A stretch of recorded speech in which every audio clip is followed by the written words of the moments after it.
Para sahabat, alam nasroh laka sodroka, bukankah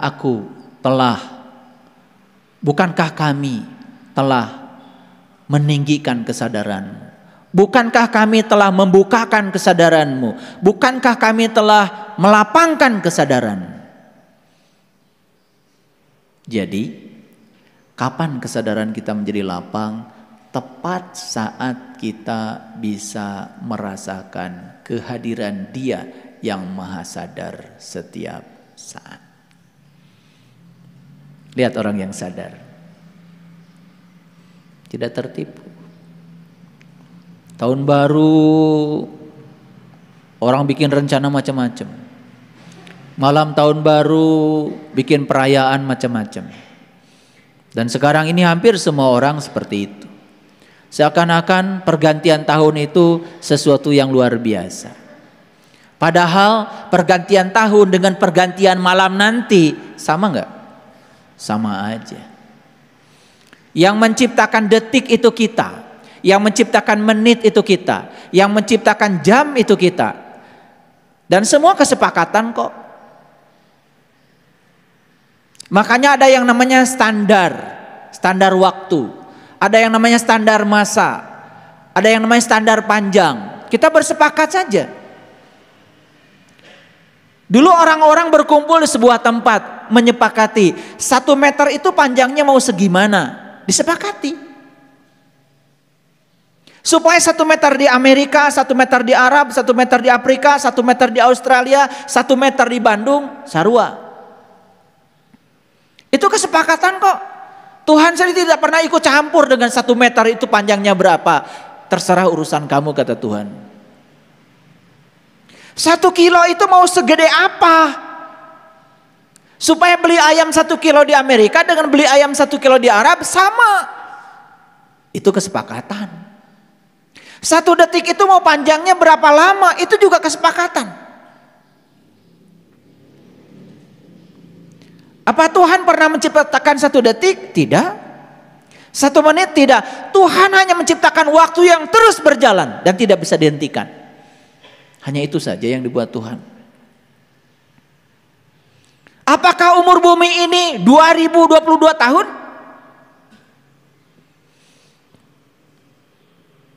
Kok ada tahun baru? Yang baru itu cuma kalendernya.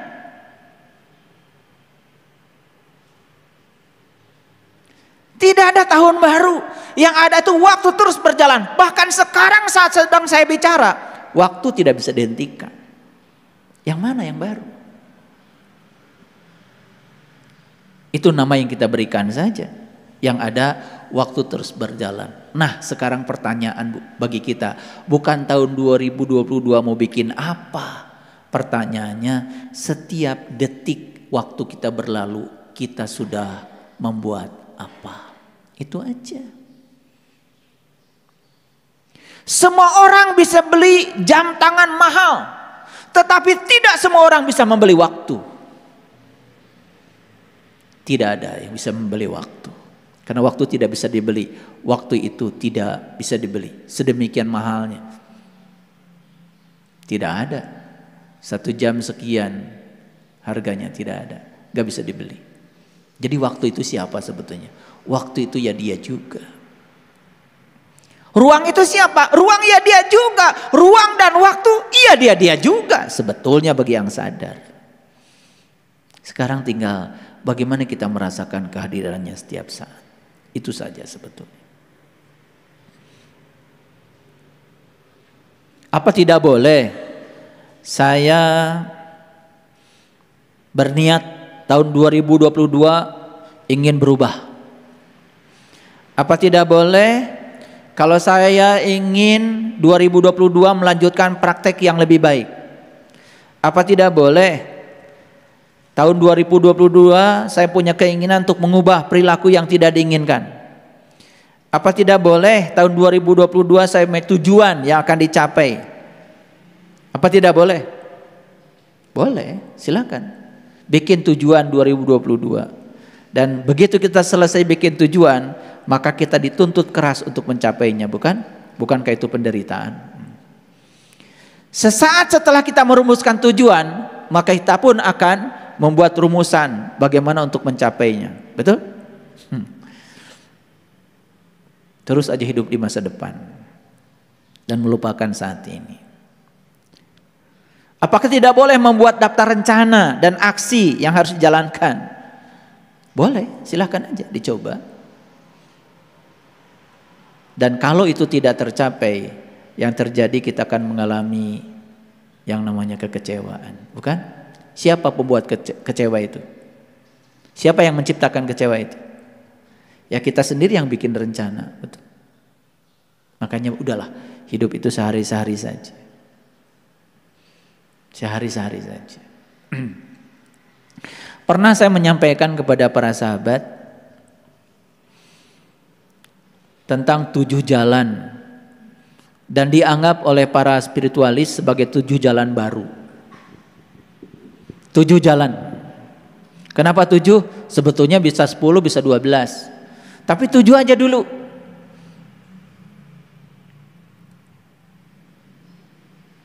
Saya kasih tahu.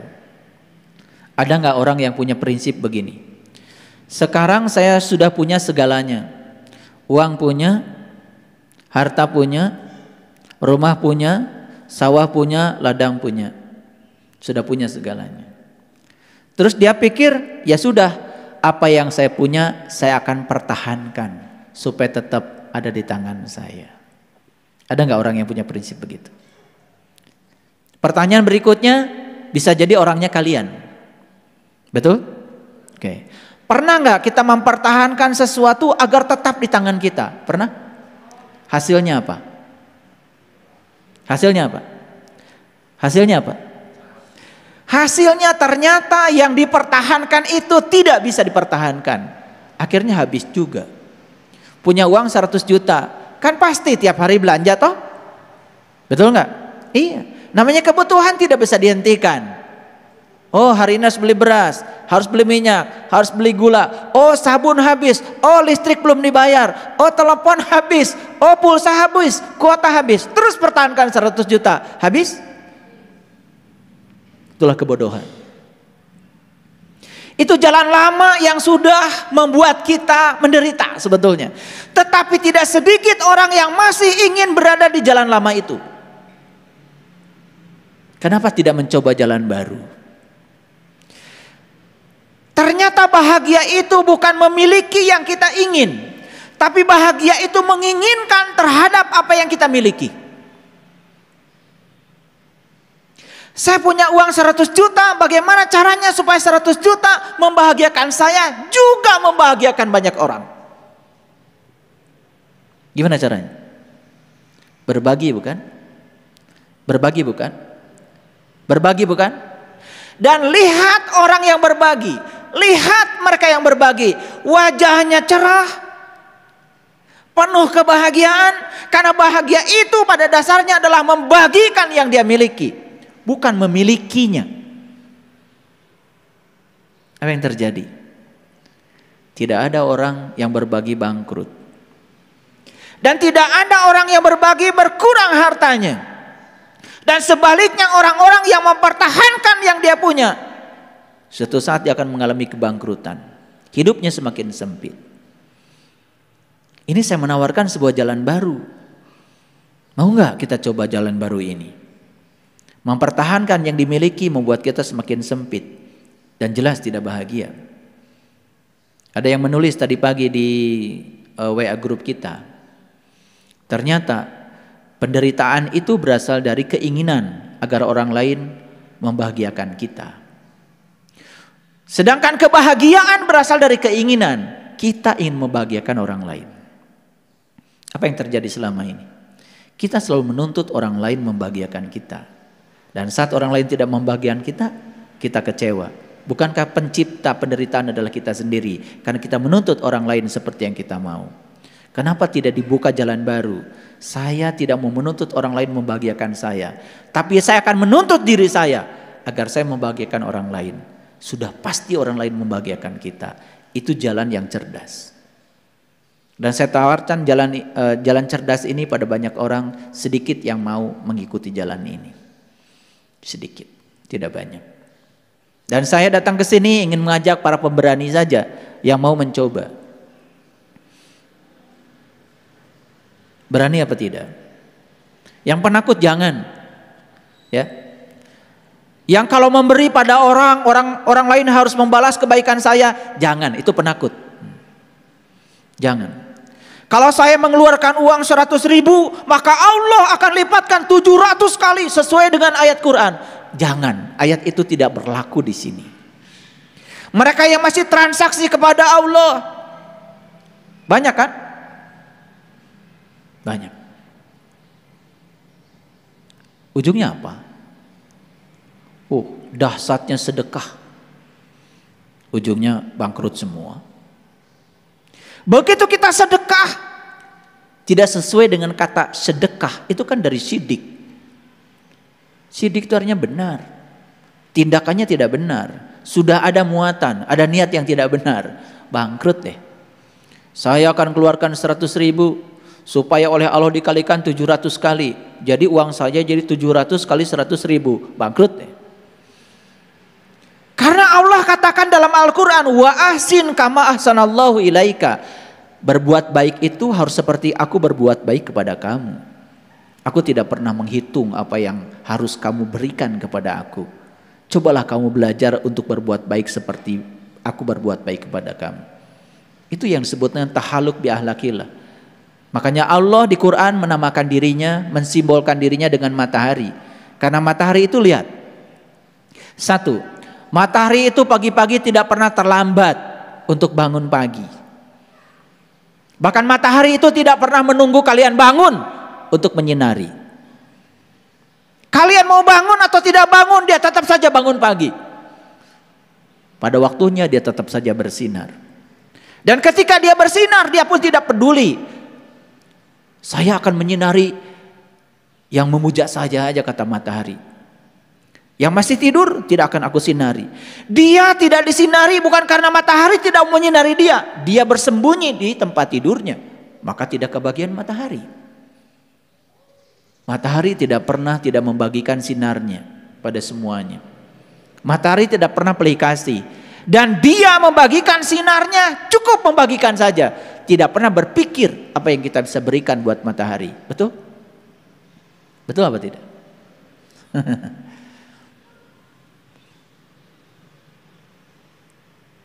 Makanya aneh sekali. Sholat tahajud supaya dapat pahala.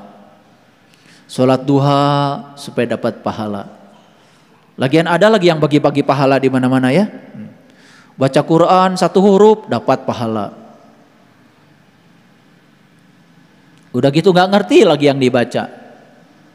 Pahala itu bukan nanti di akhirat. Kalau kalian baca Quran hari ini ngerti yang dibaca, pahalanya sekarang diberikan. Apa? Pengertian yang kalian dapat dari yang kalian baca, itu pahala. Pahala itu ganjaran, dan ganjaran itu tidak pernah ditunda. Coba baca Bismillahirrahmanirrahim. Artinya atas nama Allah yang Maha Pengasih dan Maha Penyayang. Oh, setiap aku datang ke semesta ini diutus oleh Allah. Setiap aku diutus ke semesta, berarti aku harus menjadi kepanjangan tangan Allah. Tugasku di semesta adalah menyampaikan cinta kasih Allah kepada mereka yang butuh pertolongan. Itulah tugasku di semesta. Bacanya cuma Bismillahirrahmanirrahim, gak dilanjutkan, gak 30 juz, tidak one day one juz, 1 saja yang dibaca, tapi menjelma dalam diri. Aku adalah kepanjangan tangan Allah. Aku datang ke dunia untuk menolong orang-orang yang butuh pertolonganku. Cuma Bismillah yang dia baca. Karena dia sadar dengan kalimat Bismillah atas nama Allah, kemana-mana menyampaikan cinta kasih Allah. Bagus gak orang kayak gitu? Bagus gak? Coba bandingkan dengan orang yang baca one day one juz, Bismillahirrahmanirrahim aja gak ngerti. Lalu dia berhayal dapat pahala di akhirat. Boro-boro di akhirat, sekarang aja dia gak dapat apa-apa. Betul gak? Iya. Bagaimana Anda bisa menolong orang kalau Anda tidak kuat? Bagaimana Anda bisa membantu orang kalau Anda lemah? Bagaimana Anda bisa mencahayakan orang kalau Anda kegelapan? Bagaimana Anda bisa membangunkan orang kalau Anda masih tidur? Bagaimana Anda bisa mengingatkan orang yang lupa kalau Anda pun masih mabuk?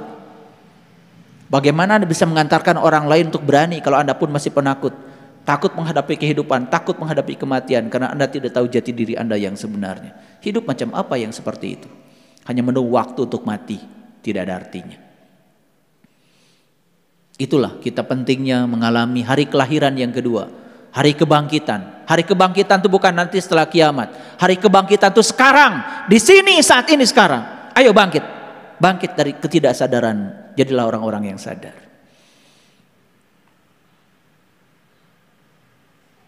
Satu jalan udah saya buka.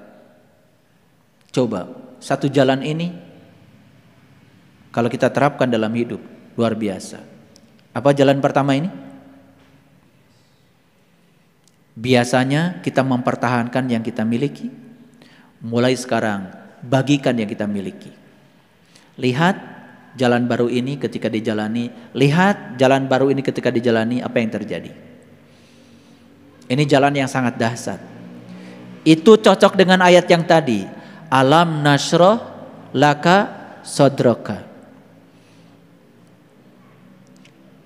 Bukankah kami telah melapangkan kesadaranmu?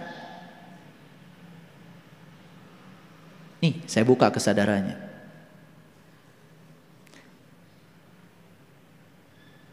Sekarang saya tanya, tahu kalau Allah Maha Kaya? Tahu? Tahu kalau Allah kekayaannya tanpa batas? Tahu? Allah yang Maha Kaya tahu nggak kalau Dia bersama kita? Tahu? Allah yang Maha Kaya tidak pernah meninggalkan kita. Tahu? Tahu?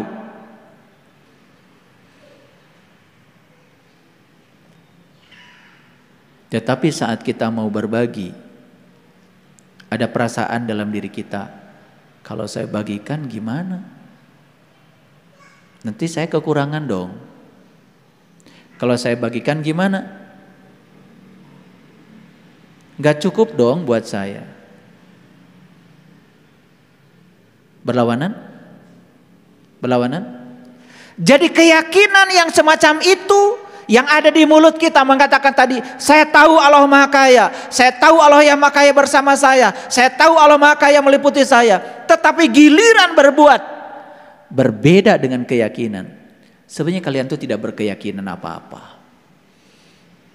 Itu keyakinan yang bohong, gak ada artinya. Kenapa bilang Allah Maha Kaya, tetapi kekayaan Allah dibatasi oleh pikiran kita? Betul? Makanya betul kata Sujiwo Tejo, menghina Tuhan itu gak usah menginjak-injak kitab sucinya. Ragu saja akan hari esok, Anda sudah menghina Tuhan. Jadi buat apa kalian baca Asmaul Husna yang 99 itu setiap pengajian? Buat apa? Makanya di pengajian ini gak ada baca Asmaul Husna 99. Gak ada. Gak ada. Buat apa dibaca? Amalkan saja. Ar-Rahman, Ar-Rahim, Al-Malik, Al-Qudus, As-Salam, Al-Mu'min. Praktekkan dalam hidup. Itu benar tuh Asmaul Husna. Buat apa dihafal 99? Tidak ada tes kok di akhirat hafalan Asmaul Husna. As-Sobur buat apa dihafalkan? Praktekkan jadi orang sabar. Al-Wasi buat apa dihafal? Praktekkan jadi orang yang luas.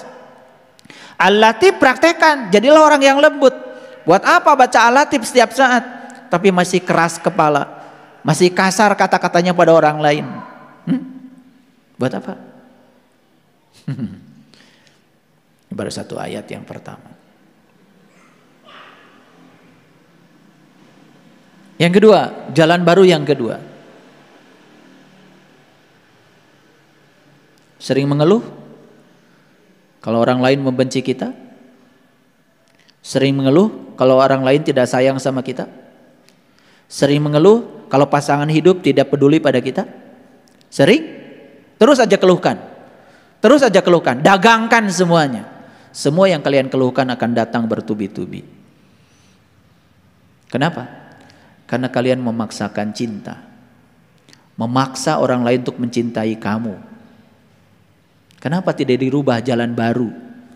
Mulai sekarang aku berhenti memaksakan cinta orang lain kepadaku, tapi aku akan mulai mengungkapkan cintaku pada setiap orang. Lihat orang-orang yang ingin diberi aja hidupnya. Lihat yang tangannya di bawah, nggak pernah naik ekonominya, gitu-gitu aja. Dan lihat orang-orang yang tangannya di atas, bukan sekedar bahagia dan mulia, rezekinya tanpa batas. Lihat orang-orang yang tidak memantaskan dirinya. Dia cuma memantaskan dirinya sebagai orang yang ingin diberi. Tiap tahun selalu ingin diberi. Tapi lihat orang-orang yang memantaskan dirinya sebagai orang yang memberi. Lihat. Rezekinya luar biasa. Kehidupannya luar biasa. Kalau hanya untuk beli beras 1 kilo aja sudah sulit, ya sudah. Karena Tuhan yang Maha Luas itu dibatasi oleh pikiranmu. Mau ngasih makan tetangga aja mikir. Mau kedatangan tamu aja mikir. Mau kedatangan sobat aja mikir. Cari-cari alasan supaya dia tidak datang ke rumah kita. Kenapa? Takut nyuguhan. Ada nggak orang yang macam gitu? Ngajinya setiap malam Jumat, yasinan nggak berhenti. Pagi-pagi Quran surat Al-Kahfi. Menjelang sore bacanya Quran surat Al-Waqiah. Tapi tengah arti hidupnya kayak apa? Sempit pikirannya. Sampai duit pun ditaruh di bawah bantal. Takut dicuri, takut ditipu, ya udah ntar dicuri beneran, ditipu beneran. Semua yang dia kumpulkan hanya habis untuk ditinggalkan. Betul? Ini para sahabat, saya ajak semuanya, cobalah mulai dari sekarang. Saya nanya dulu. Ada nggak orang yang benci sama kita? Ada? Banyak apa sedikit? Banyak. Pernah ditelusuri nggak kenapa orang benci kita? Pernah ditelusuri nggak? Nah, itu nggak pernah ditelusuri. Jangan-jangan sumber kebencian mereka kepada kita sebetulnya adalah kita sendiri. Karena kita nggak pernah mengungkapkan cinta, tidak peduli pada mereka, tidak perhatian pada mereka. Jangan-jangan itu yang membuat mereka benci kepada kita. Makanya Rasulullah mengatakan rumah ahli surga itu sekarang saja dirindukan kok oleh semua orang untuk didatangi. Jadi kalian jangan sok-sokan ngahulu ahli surga. Sekarang tinggal tanya aja, kenapa ya kok sobat-sobat saya nggak mau datang ke rumah saya? Saudara-saudara saya pun nggak ada yang mau datang ke rumah saya. Pernah nanya gitu nggak? Coba, ketika saudara tidak datang ke rumah kita, sepi kan rumah kita? Betul nggak? Ini ada orang yang senang tidak didatangi oleh keluarga. Alhamdulillah sekarang. Karena saya pasang bibir kayak bemo, keluarga saya nggak pernah datang lagi ke sini. Apakah bahagia seperti itu? Saya kira dia menderita. Ini saya mau ajak mengamalkan surat An-Nasr. Ayo kita buka sekarang keterbatasan Tuhan. Oke? Mulai sekarang berhenti memaksakan cinta. Belajar mengungkapkan cinta. Coba mulai peduli. Piraku kalau kita peduli pada orang-orang menyakiti kita. Piraku kalau kita peduli pada orang-orang nyakitin kita. Gak mungkin deh. Hadiah cinta itu cuma satu. Cinta itu sendiri. Alam itu tidak pernah salah ya. Tidak mungkin ya. Cinta dibalas dengan kebencian itu sedikit. Kasusnya sangat sedikit. Cinta selalu dibalas dengan cinta. Sekalipun dibalas dengan kebencian, sebenarnya itu cinta juga. Iya, karena lewat kebencian kita dididik untuk menjadi lebih mencintai, bukan? Karena kalau kita mencintai orang yang cinta kepada kita, cinta kita nggak naik. Tetapi kita dituntut untuk mencintai orang yang benci kepada kita, cinta kita jadi naik kelas. Sebenarnya cinta juga kebencian itu, kalau bisa mengolahnya. Makanya energi di semesta ini tidak ada negatif, tidak ada positif. Semua energi itu sebenarnya netral, tergantung kita menggunakannya. Ini harus belajar lagi nih. Belajar lagi, ya. Makanya kalau belajar agama cuman belajar baca aja, udah habis umur tuh, ya. Ada yang mengeluh kepada saya. Ini besok ya, mau diajak datang ke rumah. Dia punya orang tua rajin sekali ibadah. Baca Quran tidak pernah berhenti, tapi tengarti yang dibaca. Begitu menjelang tua, dia pikun. Mulai bertanya, kenapa ya kok orang tua saya rajin tahajudnya, rajin sholatnya, rajin baca Qurannya. Ya baca Quran yang Arabnya. Tapi menjelang tuanya bingung jalan pulangnya. Banyak yang kayak gitu kira-kira? Oh, banyak. Banyak. Mengharapkan pahala di akhirat nanti, di dunia aja udah gak kelihatan pahalanya kayak apa. Itu semua ilusi pikiran. Jadi yang namanya pahala itu bahasa Arab, itu dari kata ajrun. Ajrun itu adalah zat, sesuatu yang nyata. Nyata sekarang. Coba berbuat baik pada orang lain, bahagia nggak di dalam? Tuh ganjaran, taeta pahala tuh. Karasa ke orang ayeuna di dunia. Ada orang yang butuh pertolongan, kita tolong, bahagia nggak di dalam? Taeta pahala. Karasa kapipit ayeuna ke orang, tidak usah menunggu nanti. Ada orang minta pertolongan, kemudian kita caci maki, ada nggak ganjaran dari dalam? Ada. Rasa menyesal, betul nggak? Ya, rasa menyesal, rasa berdosa, pahala bukan itu? Pahala juga itu, pahala keburukan. Ya, makanya belajar agama tuh coba mulai yang nyata deh, jangan yang hayalan terus. Ya, masa nggak capek belajar yang menghayal? Baik, kita teruskan dulu. Jadi jalan yang pertama apa? Berhenti mempertahankan yang dimiliki. Coba mulai berbagi.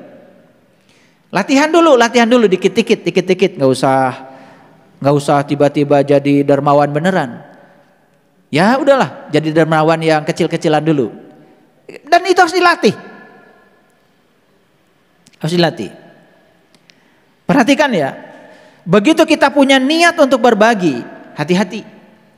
Ketika lama melakukannya, sudah direcokin tuh. Yang pertama yang merecokin kita itu adalah ego kita. Yang kedua yang merecokin kita adalah keserakahan kita. Yang ketiga yang merecokin kita adalah rasa takut kekurangan. Dan yang keempat yang merecokin kita adalah takut kehilangan.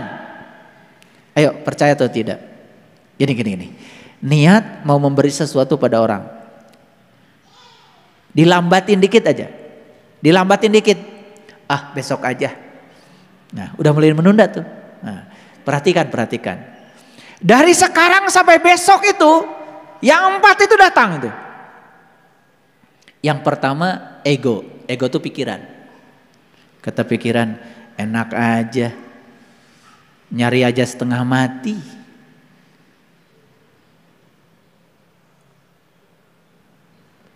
Mendingan dipakai saya.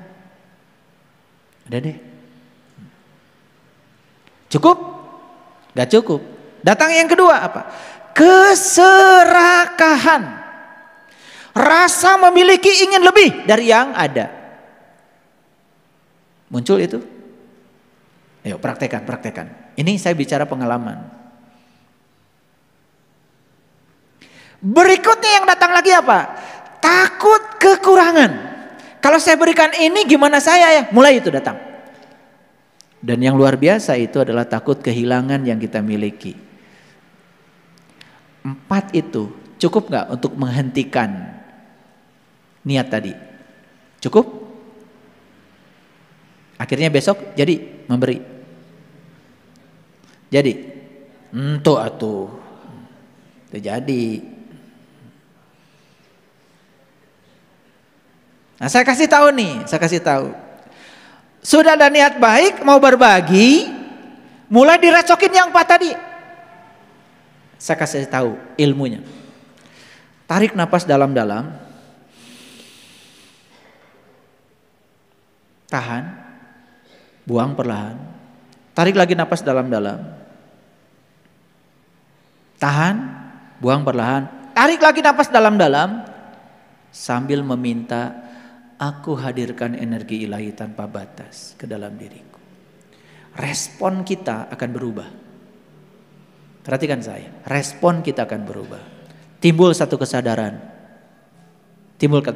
Entah apa kesadaran itu. Yang jelas kesadaran itu respon yang berubah dari yang 4 tadi. Kita mulai memiliki kekuatan untuk memberi lagi. Dan buru-buru lakukan. Jangan ditunda lagi. Itu. Ya.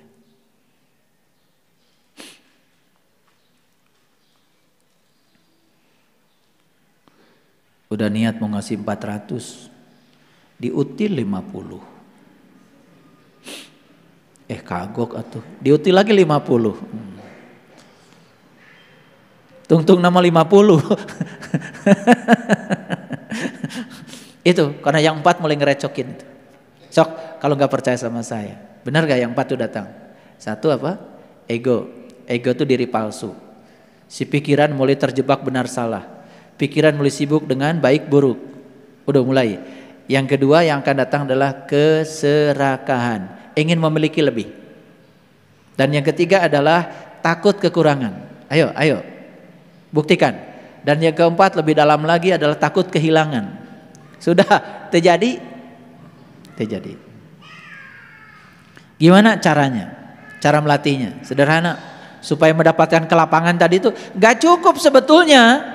Gak cukup ayat tadi cuman alam nashrah laka sadrak. Bukankah kami telah memberikan kelapangan padamu? Ayat itu tidak akan cukup. Tidak akan cukup menyadarkan kalian kalau saya nggak buka rahasianya. Coba kalau saya bacakan tadi, bukankah kami telah melapangkan kesadaranmu?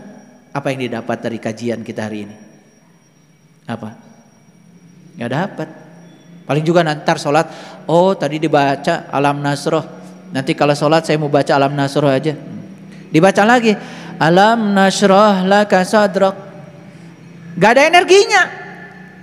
Tapi begitu kita sadar bahwa sesungguhnya setiap kita memberi, sesungguhnya itu adalah pemberiannya. Sadar bahwa sesungguhnya setiap memberi tidak akan membuat kita kekurangan. Sadar bahwa setiap pemberian membahagiakan yang diberi dan membahagiakan kita. Sadar bahwa sesungguhnya setiap memberi itu tanda bahwa kita yakin Allah Maha Kaya tanpa harus bertransaksi dengan beliau. Coba, lapang gak? Lapang gak? Habis sholat tuh lapang. Gimana? Ada yang nanya sama saya, kalau saya baca alam nasrohnya 1 ayat saja, cukup 1 ayat. Jika perlu ulang 100 kali. Boleh gak? Boleh. Karena di dalam sholat kan yang dianjurkan, yang penting baca surat. Setelah Al-Fatihah, itu juga sunnah. Gimana kalau saya baca setelah Al-Fatihah alam nasroh cuman ayat pertama? Boleh. Alam nasroh laka sadrak. Alam nasroh laka sadrak. Alam nasroh laka sadrak. Cerik tak? Nangis ketika sholat. Kalimat pertama mungkin belum menghunjam. Kalimat kedua tambah menghunjam. Kalimat ketiga tambah menghunjam. Bukankah kami telah melapangkan untukmu kesadaran? Kok kamu gak sadar-sadar sih? Bukankah aku yang ada dalam dirimu adalah sumber kesadaranmu? Tapi kenapa kamu gak sadar? Bukankah aku yang ada pada dirimu adalah kesadaran murni yang aku tiupkan ke dalam dirimu? Kok kamu gak sadar? Boleh baca 1000 kali? Boleh. Coba aja. Kalau ada yang bilang, wah itu bid'ah, gak ngerti. Gak ngerti. Daripada tuntas gak dapat apa-apa. Betul? 1, untuk melapangkan kesadaran itu apa tadi? Berbagi. 2, mengungkapkan cinta. Latihannya apa? Latihannya sederhana. Latihan menyayangi. Latihan menghargai. Latihan, menyayangi terus latihan. Harus latihan. Yang kedua latihannya apa? Tadi menyayangi, menghargai. Belajar coba, belajar. Yang kedua latihannya apa? Coba belajar mengantisipasi kebutuhan orang lain sebelum mereka meminta. Belajar mengantisipasi kebutuhan orang lain sebelum mereka meminta. Jadi kalau ada tamu datang ke rumah, nggak usah mereka minta makan. Antisipasi oleh kita. Kayaknya nih jam segini dia belum sarapan tuh dari rumahnya karena kepagian. Antisipasi coba kebutuhannya. Tapi itu harus terus menerus dilatih. Jadi ada juga saya datang ke rumah kalian, salah satu bukan kalian ya. Itu dari pagi ngobrol sampai malam. Air pun gak keluar itu. Disuguhi obrolan aja terus. Coba belajar mengantisipasi kebutuhan orang lain tanpa mereka meminta.